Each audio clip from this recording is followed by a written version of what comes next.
Hey, comrades, hope you're all doing great. We're back for Nikke got us a victory, chapter 31. Mabeast. Mabeast, what a strange name. Yeah, I don't know. I don't know what it means. I have no idea. Anyway, am I at the very beginning? Repe says she must be destroyed. Okay, so we're just like heading back over to. Okay, so what are we doing? Oh, we're just hanging out at like the Harmony Cube area, right?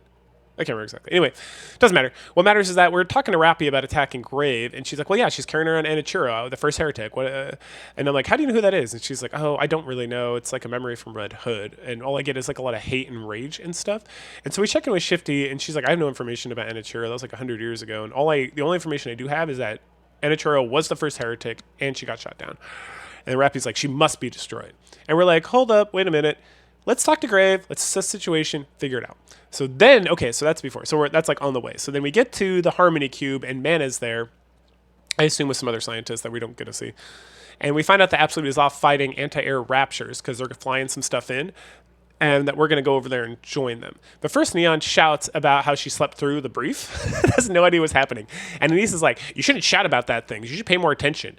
And Neon's like, yeah, I probably should. And then Anise is like, blah, blah, blah, blah, blah. And Amanda's like, 100% wrong, what you just said. And so we're like, Amanda, can you please reiterate why we're doing what we're here and what we're doing? Which is like a hilarious, delightful. The writing is so good. It's like a delightful way to be like, these people already got this, but they're retarded. So now we all get it together. And so we find out that the crystals have been categorized as E2 crystals. And then there's some funny quip about how like the government's always got to name things stupid names. Anyway, these E2 crystals are an SS level threat, and the heretics are only considered an S level threat. So the center, and I love how they're using gotcha game like logic. So this because all this like goon-brained weebs are like, oh, okay, I understand what that means exactly. So the central government is going to use this Harmony Cube to destroy the region. And they've already seen that it can create these glass cities and stuff. So we have these things called A2 pillars. And when you can take these like circles and you can toss them somewhere, and then that'll like guide the A2 pillar to hit it. And when the A2 pillar hits, it becomes like a mini Harmony Cube that syncs with the main Harmony Cube, and that allows it to like explode around with like the glass, destroying all the crystals. And that's how we're going to go through and create essentially like a lost sector, which again, these lost sectors are arcs that never got like completed. That's why they're lost sectors. But this lost sector is just going to be all glass. And so we're here to support that. But first thing we do is go meet up with Absolute. And when we meet up with them, Vesti and Emma are super excited to see us again. And then Yunhua is, I apologize, I'm not saying the name correct. Yunhua is Yunhua, and she just is what she is. So she says that the A2 pillars will be here in 3 minutes. Like they're airdropping them in. But first we have to kill the anti-air raptors or we lose the pillars. And we're like, isn't that what you're doing? And she's like, nope, you guys are going to do it. And we're going to sit here and watch. And you got 3 minutes, so go nuts. And the counters are like, wait, is this a test for us? And they're like, yep. And Elise is like, go fuck yourself. And we're like, no, let's show them what we can do. So we do. And then afterwards, the counters get praise for their growth, especially Rappy and us, the commander. Neon and Anise also get like praise for their growth, but their growth is much slower than Rappy and us. So they need to work harder or get upgraded gear. And then Rappy snaps back about how their gear is fine. But then Mana and Shifty call in, and we are told to head to a new location where the pillars are. So we head out there. Once we get to the first location, Yunhua puts down the disc, shows them what they can do. Mana launches the pillar. Shifty guides it to its location, crashes in the ground, instantaneously causes a bunch of glass cubes to form and destroy all the crystals, and creates a lost sector in like seconds. And then it connects with the Harmony Cube. Anise is like, holy shit, how does that work? And then again, it's like we get the reiteration of the mini Harmony Cube connects to the main one, makes it stronger. And then Anise is like, how? And then Mana's like, classified. And then her and Yunhua get into it about the technology, the desire to know. They bicker, but then what is what it is. No one's gonna get the final result, so we head out. Mana then reaches out and she's like, "Hey, there's an issue with the pillar. It's not producing as much computational power for the Harmony Cube as we expected, because someone must have lifted the signal or like intercepted the signal." And we're like, "Oh, it's probably Grave. Can we trace her?" And they're like, "Oh, it's too late this time. But next time we use the pillar, we'll be able to find the signal and you can go after it." And it's like, cool. So let's go wander around then.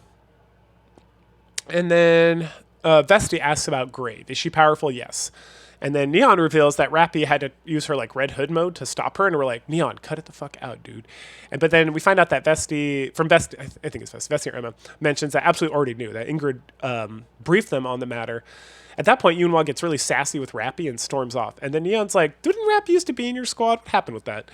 And they're like, nothing happened. And we're like, what do you mean nothing happened? She left, right? And it's like, yeah, but we don't know why nothing happened. There was no like incident. There was no fighting. It was just one day they got a letter in the mail and it was like, or letter, and it was like, Rappy's leaving, no explanation. And Neon's like, oh, that's kind of fucked up. And that's the problem. That's why Yunwa is so butthurt about the whole situation. And then we find out, I can't remember if we find out here later on, but that Yunwa, like Yunwa's Yunwa, right? She's kind of a cunt, and she holds everything very close to the chest. She's very like emotional and she doesn't like to show any feelings. But when Rappy and her were working together, it was like they were super in sync.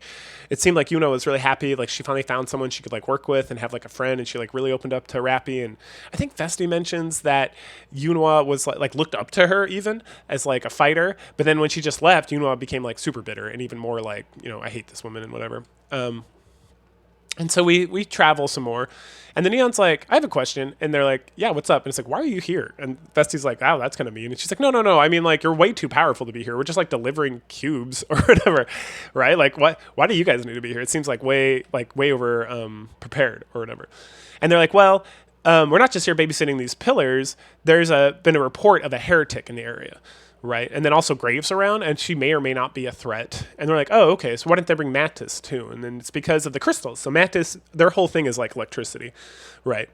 Where it's like all their abilities, like Laplace's super attack, Maxwell is all about it. Drake charges with like electricity and stuff. And so because they're using so much like electricity, it's going to be a problem with the crystals. While Absolute is more of like a Delta Force style squad, right? Where they come in, they kind of sneak in and they blast away, and then they bounce out. So because of the heretic threat, they only sent there's only 3 squads that have really fought heretics. There's us, like in the arc, right? Obviously Pilgrim's Town. So there's us, the counters, there's Absolute, and there's Mantis. So they sent Absolute and us, right? Makes sense. Okay. And then at some point in this whole conversation, like Neon makes some comment about investigating things and that Novel would be very proud. And then Anise is like, oh, way to compare yourself to someone who sucks. And I was like, hey, Anise, go fuck yourself. Novel's a play. Novel is a delight. She's a fucking national treasure. First of all, super hot, super delightful. Works with Exia, also a plus. That squad. Mwah, fantastic. So she does not get enough love. She's got that sexy nurse costume, and she's in a bunch of like side stories. Well, not a bunch. She's in a few in the main story, but it's not. She's no Epinel. Let me put it that way. But she needs a treasure or something. She's fantastic. Okay, so so we move forward. Anise asks if she can use the pillar thing, and then Yuna was like, "Yeah, here you go." And then she's like, "Okay, Yuna, give me your chest." And she's like, "My chest? What are you talking about?" And she's like, "Because it's so flat." Vesti loves this. Yuna gets super pissed. There's some more back and forth. And then we find a place to put the pillar. So then Neon and Anise ask Rappy some more about why she left and stuff, and then what's going on with that. And Vesti and Emma explain that Rappy joined shortly after the creation of Absolute, and that because the 4 of them were together and they were so good, they became the most powerful squad in Elysion, and that they continuously set new standards for creating Nikkes within Elysion. And so it was super great. And then Rappy just like left. No explanation, right? Yuna was pissed. I kind of already covered all this stuff. This is where we find it out. So she took the whole thing very hard. Neon's like, really, Rappy? What's going on? And Rappy's like, yeah, that's what happened. No explanation. And then Emma's like, hey, you do what you want. It's your life. Like, I've moved on. Vesti's moved on. We can still be like friends. But you should really apologize to Yuna if you want that to kind of get settled. A bit later, we see Rappy possibly trying to apologize to Yuna when Graves shows up. So we quietly watch her. She looks tired. She puts the coffin down. She looks really rough. And so I came in to go talk to her. And Yuna was like, I will not send you over there. We need to capture her dead or alive. And we're like, no, let us talk to her. And finally Yuna was like, okay, I'm going to take her legs out first, and then you can. That way I don't have to worry about you. So Absolute does their Absolute thing and just like knocks her down. And then we approach, and it gets like pretty dramatic. She's like holding her gun at her head. And then we're like, no, we're here to help you. And she's like, no one can take this coffin away from me. And she starts the self-destruction process. And then this random person like shows up, and she's like, I don't think so. And she uses like this huge claw thing and like smashes Grave down to the ground to end like the self-destruction thing. And it's like, holy cow, who are you? And then Grave says something about like the 4 beasts and all this stuff. And then Rappy runs up to like protect us. And she grabs the claw, and Behemoth's like, wow, no one's ever done that before. And then she introduces herself as Behemoth. Behemoth. And then knocks Rappy down, and everyone's like, holy cow. And then she picks up like this huge chunk of crystal and like smashes it on the ground, which causes like huge cloud cover or like dust cover. And then she like grabs the coffin and just starts wandering off. And then Grave takes off, and then we're all like, "Hey, everyone, okay?" Something, something. She also says some crazy stuff, like some Bible verse, and someone's like, "Where'd you get that from?" And she's like, "I made it up." It's like, what in that case? Hot as shit, though. Let's see. Oh, and then we talked to Shifty, and she's like, "I can't detect Behemoth at all, like in any kind of sensors whatsoever, even when she was right in front of you. But Grave is moving slowly, so if we follow Grave, we'll be able to catch Behemoth." And so we talk about like, "Hey, our main goal is to capture the coffin and talk to Grave. So we got to get them. We got to push Behemoth off, and then we can flee back to the Harmony Cube."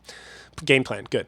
And so we kind of skip ahead, and Grave finally catches up with Behemoth, and she's like, "Oh, good, you're here. I need you to open this coffin." And Grave's like, "No, I refuse." And so Behemoth uses like, she tries to be nice, she tries to wheel and deal, she tries to beat her up, and she's like, "I got to figure out what to do." And so she smashes Grave against the wall with the crystals while she starts thinking about what's going on, about her next plan of action, because she doesn't want to destroy the coffin, she just wants it open. And so while that's happening, we finally like catch up, and we're being very sneaky, and we talk about what to do next. And and Rappy's like, "Surprise attack, kill everybody."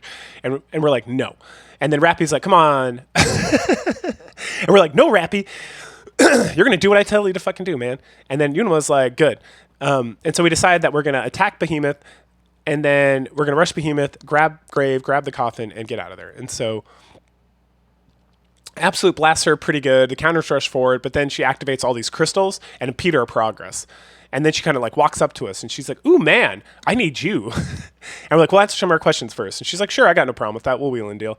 So we find out she is a heretic. She's a member of the Four Beasts. Her and her Four Beasts accidentally created the crystals, but they do have control over them. And then she's like, "What are you doing here?" Like, "We're here to get Anichiro." And she's like, "You know about Anichiro?" We're like, "You know about Anichiro." And she's like, "Yeah, she's like our elder. She's like the first progenitor of the heretics. We need her for this thing that we need to do." And we're like, "What's that?" And she's like, I'm not going to tell you. Also, we need you." And we're like, "You need us?" And she gets super embarrassed about like, "Yeah." And then she kind of like turns away and is like, like being like a teenage girl, being like, "Oh my gosh, I can't believe I'm about to ask for this thing." Don't worry, we find out what she needs later if you haven't figured it out.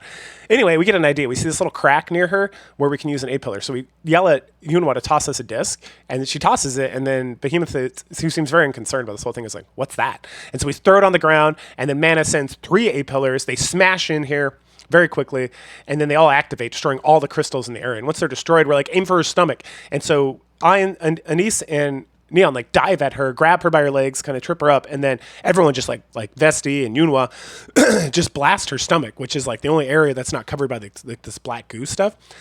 And we're able to like really pin her down and do some damage. And then Rappy goes up and grabs the coffin and Grave, and there's like a little bit of a conversation about like Rappy is like trying to decide if she just should destroy the coffin right then and there. We're like, "Rappy, you better grab that coffin and follow us right now." And she's like, "Okay, fine." So she does. So we all withdraw. And then as we're running away, Mana calls and is like, "Hey, we should hurry up." And we're like, "Why?" And it's like, "Oh, Crystal Chamber is like 20 minutes out, and it's coming at you guys real fast, possibly to get this coffin or do whatever, or because of the Harmony Cube activation, it seems like much more aggressive." So we tell the girls to pick up the pace. Yunwa didn't ask what we were thinking back there, and we explained the whole situation where we noticed the goo, and whenever people shot like the goo areas, like the black areas, like it seemed not to do anything, but her stomach was pretty weak, and so that's the area of the hot spot. And then she's like, "No, not that, my chest." And we're like, "Oh," because like when we had the A-pillar, instead of being like, "Hey, send us the disc," we're like, "Send us your chest." And Yunwa's like, "What?" And we're like, "We're sorry." And so then she compliments us, and Emma and Visti are super excited because they're talking to themselves like, "Wow, do you see Yunwa? She doesn't seem that happy in so long." And they're like, "Yeah, since Rappy was part of the team." And they're like, "Yeah, this is great." Back with Mana, Grave's been like sedated and healed up a bit. And then we find out that her body is a mass-produced Nikke body that's over 100 years old, and everyone's like, "How is it still active?" And she's like, "I don't know. This is crazy. They were never built to last that long, so this is very impressive." And so here we are. We then talk to Rappy, and we're like, "Hey, you're letting Red Hood's memories control you." And she's like, "No, I'm not." And we're like, "Yes, you are." And she's like, "Okay, maybe I am." And so we like really get into it with her, and we really dig into it with Rappy for like the first time in the whole campaign series, and about how she needs to like not even do what she's told. She needs to act for herself and like understand the situation and be calm and collective. Like this like emotional whatever thing is not Rappy, and she needs to like figure it out, which is like incredibly great character development as she kind of goes back and forth with like the Red Hood personality merging with her personality. And I got into an argument with Twitter about this. Somebody like, "Oh, Rappy's development is stupid. It's just Red Hood combined." And then she changed, and I'm like, "Bro, you never played this fucking game then," because it's like this. It's like there's chapters and chapters and tons of lead up to like her personality making adjustments and her like becoming like a more complete person and not just like a robot. Anyway, Yunwa sasses her for like giving in or like following directions and stuff. There's just some sass. It doesn't really go in her. And finally, Rappy agrees to give grave a chance. So Mana uses some stimulants to wake her up. As soon as she's awake, she dives at the coffin, grabs it, and then she starts yelling at us. And then she freaks out because she's like, I can talk. Like, it's not just grunts and whistles anymore. And Mana's like, oh yeah, your language module was all destroyed, so I just replaced it. And we're like, thanks, Mana. Now we can talk. And that's where the chapter ends. We're like right in the middle of that whole situation. So excellent chapter, a lot of new stuff, and we get introduced to the 4 beasts who are like peak villains. They're so hot and so good. Also well written. So go ahead and like, share, subscribe, comment, and join us in a couple weeks as we continue our journey through the Crystal Line area and the 4 beasts and every crazy thing that's going on here. All right, bye.